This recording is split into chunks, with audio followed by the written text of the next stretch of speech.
हर हर महादेव दोस्तों। आज मैं आपको महाशिवरात्रि की पवित्र और प्राचीन कथा सुना रही हूँ।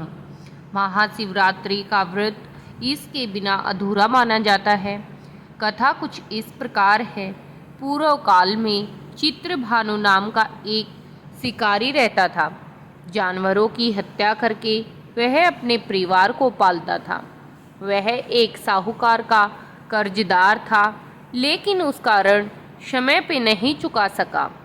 क्रोधित साहूकार ने शिकारी को शिव मठ में बंदी बना लिया। संयोग से उस दिन शिवरात्रि थी। शिकारी ध्यान मगन होकर शिव संबंधी धार्मिक बातें सुनता रहा। चतुर्दशी को उसने शिवरात्रि के व्रत की कथा भी सुनी। शाम होते ही साहूकार ने उसे अपने पास बुलाया और ऋण चुकाने के विषय में बात की। शिकारी अगले दिन सारा ऋण लौटाने देने का वचन देकर बंधन से छूट गया। अपनी दिनचर्या की भांति वह जंगल में शिकार के लिए निकला, लेकिन दिन भर बंदी गृह में रहने के कारण भूख और प्यास से व्याकुल था। शिकार खोजता हुआ वह बहुत दूर निकल गया था। जब अंधकार हुआ तो उसने विचार किया कि रात जंगल में ही बितानी पड़ेगी। वह वन में एक तालाब के किनारे एक बेल के पेड़ पर चढ़कर रात बिताने का इंतजार करने लगा। विलव वृक्ष के नीचे शिवलिंग था और विलव पत्थरों से ढका हुआ था। शिकारी को उसका पता न चला। पड़ाव बनाते समय उसने जो टहनी तोड़ी वे संयोग से शिवलिंग पर गिरती चली गई। इस प्रकार दिन भर भूखे प्यासे शिकारी का व्रत भी हो गया। शिवलिंग पर विलव पत्र भी चढ़ गए। एक पहर रात्रि बीत जाने पर एक गर्भिणी हिरणी तालाब पर पानी पीने आई। शिकारी ने धनुष पर तीर चढ़ाकर जो ही उस पर साधा, हिरणी बोली, हे मनुष्य, मैं तो गर्भिणी हूँ। मेरे गर्भ में मेरा बच्चा है। शीघ्र ही प्रसव करूँगी। तुम एक साथ दो जीवों की हत्या करोगे, जो ठीक नहीं है। मैं बच्चे को जन्म देकर शीघ्र ही तुम्हारे समक्ष प्रस्तुत हो जाऊंगी, तब तुम मुझे मार लेना।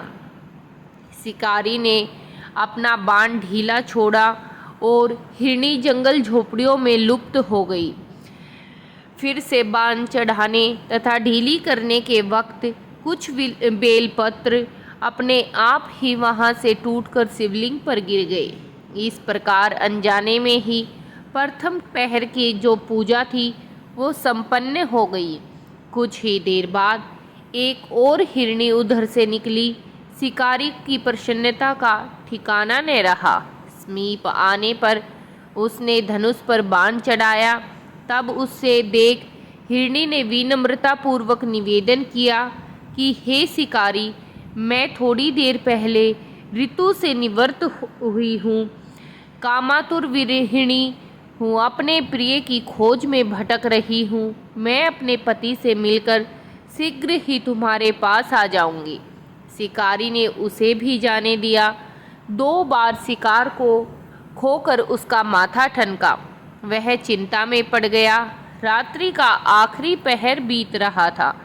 इस बार भी धनुष से लगकर कुछ बेलपत्र शिवलिंग पर जा गिरे और दूसरे पहर की पूजन भी संपन्न हो गई। तभी एक अन्य हिरणी अपने बच्चों के साथ उधर से निकली। शिकारी के लिए यह स्वर्णिम अवसर था। उसने धनुष पर तीर चढ़ाने में देर नहीं लगाई। वह तीर छोड़ने ही वाला था कि हिरणी बोली, हे शिकारी, मैं इन बच्चों को इनके पिता के हवाले करके लौट आऊंगी। इस समय मुझे मत मारो। शिकारी हंसा और बोला, सामने आए शिकार को छोड़ दूं? मैं ऐसा मूर्ख नहीं। इससे पहले मैं 2 बार अपना शिकार खो चुका हूँ। मेरे बच्चे भूख प्यास से विग्रह कर रहे होंगे। उत्तर में हिरणी ने भी फिर से कहा, जैसे तुम अपने बच्चों के लिए तुम्हारी ममता तुम्हें सता रही है, ठीक वैसे ही मुझे भी अपने बच्चों की चिंता हो रही है। हे शिकारी, मेरा विश्वास करो, मैं इन्हें इनके पिता के पास छोड़कर तुरंत लौट आने की प्रतिज्ञा करती हूँ। हिरनी की दीन स्वर सुनकर शिकारी को उस पर दया आ गई। उसने उस मृगी को भी जाने दिया। शिकार के अभाव में तथा भूख और प्यास से व्याकुल शिकारी अनजाने में ही बेल वृक्ष पर बैठा बेल पत्र तोड़कर नीचे फेंकता जा रहा था। पो फटने को हुई तो एक हष्ट-पुष्ट मृगी उसी रास्ते पर आया। शिकारी ने सोच लिया कि इसका शिकार वह अवश्य करेगा। शिकारी की तनी हुई धनुष बाण देखकर मृग विनीत स्वर में बोला, हे शिकारी, यदि तुमने मुझसे पूर्व आने वाली 3 मृगियों तथा छोटे छोटे बच्चों को मार डाला है तो मुझे भी मारने में विलंब न करो, ताकि मुझे उनके वियोग में एक क्षण का भी दुख न सहना पड़े। मैं उन हिरनियों का पति हूँ। यदि तुमने उन्हें जीवन दान दिया है तो मुझे भी कुछ क्षण का जीवन देने की कृपा करो। मैं उनसे मिलकर तुम्हारे समक्ष उपस्थित हो जाऊंगा। मृग की बात सुनते ही शिकारी के सामने पूरी रात का घटना चक्र घूम गया। उसने सारी कथा मृग को सुना दी। तब मृग ने कहा, मेरी तीनों पत्नियां जिस प्रकार प्रतिज्ञाबद्ध होकर गई है, मेरी मृत्यु से अपने धर्म का पालन नहीं कर पाएंगी। अतः जैसे तुमने उन्हें विश्वास पात्र मानकर छोड़ा है, वैसे ही मुझे भी जाने दो। मैं उन सब के साथ तुम्हारे सामने शीघ्र ही उपस्थित होता हूँ। शिकारी ने उसे भी जाने दिया। इस प्रकार प्रातः हो आई। उपवास, रात्रि जागरण तथा शिवलिंग पर बेलपत्र चढ़ाने से अनजाने में ही शिवरात्रि की पूजा पूर्ण हो गई। पर अनजाने में ही की हुई पूजा का परिणाम उसे तत्काल मिला। शिकारी का हिंसक हृदय निर्मल हो गया, उसमें भगवत शक्ति का वास हो गया। थोड़ी ही देर बाद वह मृग परिवार सह परिवार शिकारी के समक्ष उपस्थित हो गया, ताकि वह उनका शिकार कर सके। किंतु जंगली पशुओं की ऐसी सत्यता, सात्विकता और सामूहिक प्रेम भावना देखकर शिकारी को बड़ी ग्लानि हुई। उसने मृग परिवार को जीवन दान दे दिया।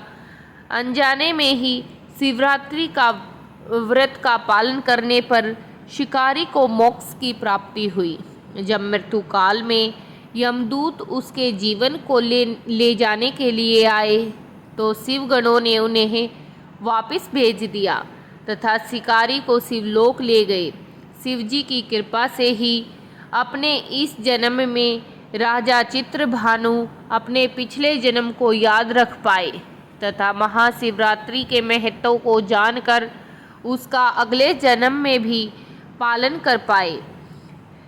शिकारी की कथा अनुसार महादेव जी तो अनजाने में किए गए व्रत का फल भी दे देते हैं, पर वास्तव में महादेव शिकारी की दया भाव से प्रसन्न हुए। अपने परिवार के कष्ट का ध्यान होते हुए भी शिकारी ने मृग परिवार को जाने दिया। यह करुणा ही उस शिकारी को उन पंडित और पुजारियों से बड़ा बना देती है जो सिर्फ रात्रि जागरण, उपवास एवं दूध दही और बेलपत्र आदि द्वारा शिव को प्रसन्न कर लेना चाहते हैं। इस कथा में सबसे महत्वपूर्ण बात यह है कि इस कथा में अनजाने में हुए पूजन पर विशेष बल दिया गया है। इसका अर्थ यह नहीं कि शिव किसी भी प्रकार से किए गए पूजन को स्वीकार कर लेते हैं। भोलेनाथ जाने या अनजाने में हुए पूजन में भेद नहीं कर सकते। वास्तव में वह शिकारी शिव पूजन नहीं कर रहा था। इसका अर्थ यह भी हुआ कि वह किसी तरह के किसी फल की कामना भी नहीं कर रहा था। उसने मृग परिवार को समय एवं जीवन दान दिया, जो शिव पूजन के समान है। शिव का अर्थ ही कल्याण होता है। उन निरीह प्राणियों का कल्याण करने के कारण ही वह शिव तत्व को जान पाया और शिव के साक्षात्कार भी हुआ। परोपकार करने के लिए महाशिवरात्रि का दिवस होना भी आवश्यक नहीं है। पुराण में 4 प्रकार के शिवरात्रि पूजन का वर्णन है। मासिक शिवरात्रि, प्रथम आदि शिवरात्रि और महाशिवरात्रि। पुराण वर्णित अंतिम शिवरात्रि नित्य शिवरात्रि। वस्तुतः प्रत्येक रात्रि ही शिवरात्रि है। अगर हम उन पर कल्याणकारी आशुतोष भगवान से स्वयं को उनमें लीन कर लेते हैं तथा कल्याण मार्ग का अनुसरण करते हैं, वही शिवरात्रि का सच्चा व्रत होता है।